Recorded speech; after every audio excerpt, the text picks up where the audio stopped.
I mean, I was lost, and You went back to Canada. yeah, I went back to Canada. I got just a normal job when I was working 14-hour days, 15, 16-hour days, where I was working nights. Like I would start at 10:30 each night, and I would work all throughout the night, and then get home at like 1 o'clock or 2 o'clock the next afternoon, and then I would just sleep and repeat the process. So it gave me a lot of time to think. And I was working, I was like ushering in planes, and then doing like loading in the baggage and stuff like that. So Right. once you kind of have like the system down, you can really just shut it off, go into autopilot, and it gives you a lot of time to reflect on where your life is headed. You know, it's like, can I do this, or am I going to be happy doing this? Am I going to be happy doing wrestling if I even go back to it? What am I going to be happy doing? And at that point, I had only a very short-term plan for wrestling. I figured, okay, I'm going to do like 3 or 4 matches only, and that's it.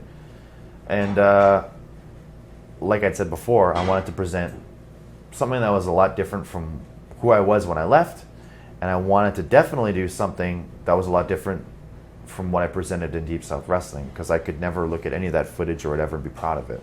I'm ashamed of it, to be quite honest. So that's when I came up with the me character, not a created character where it's like, okay, I'm gonna be this guy that, you know, kicks your ass and does a bajillion chops or whatever. You know, like I just wanted to be me, and that's how I started to, you know, implement things from my real personality into my moveset. And you know, those first 4 matches came and went, and my promoter asked me for one more favor, and it's that he wanted to bring in AJ Styles, and just for that to be my last match. And it was so much fun being able to work with AJ, and being able to work with a guy who was kind of like an athletic freak, and a guy that was just better than me.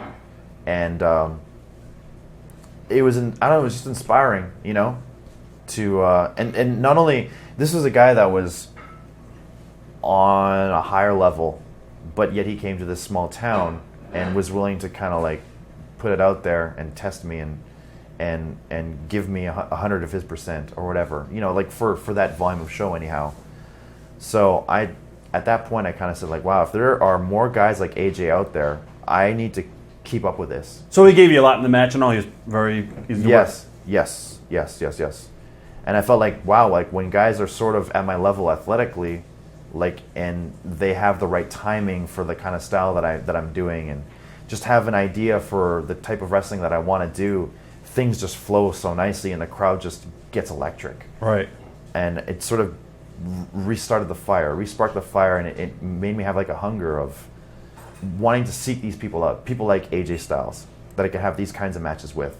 And I knew I wasn't going to see him in Winnipeg, where I was from, so it made me want to go back to America at least one more time to see if I could start something.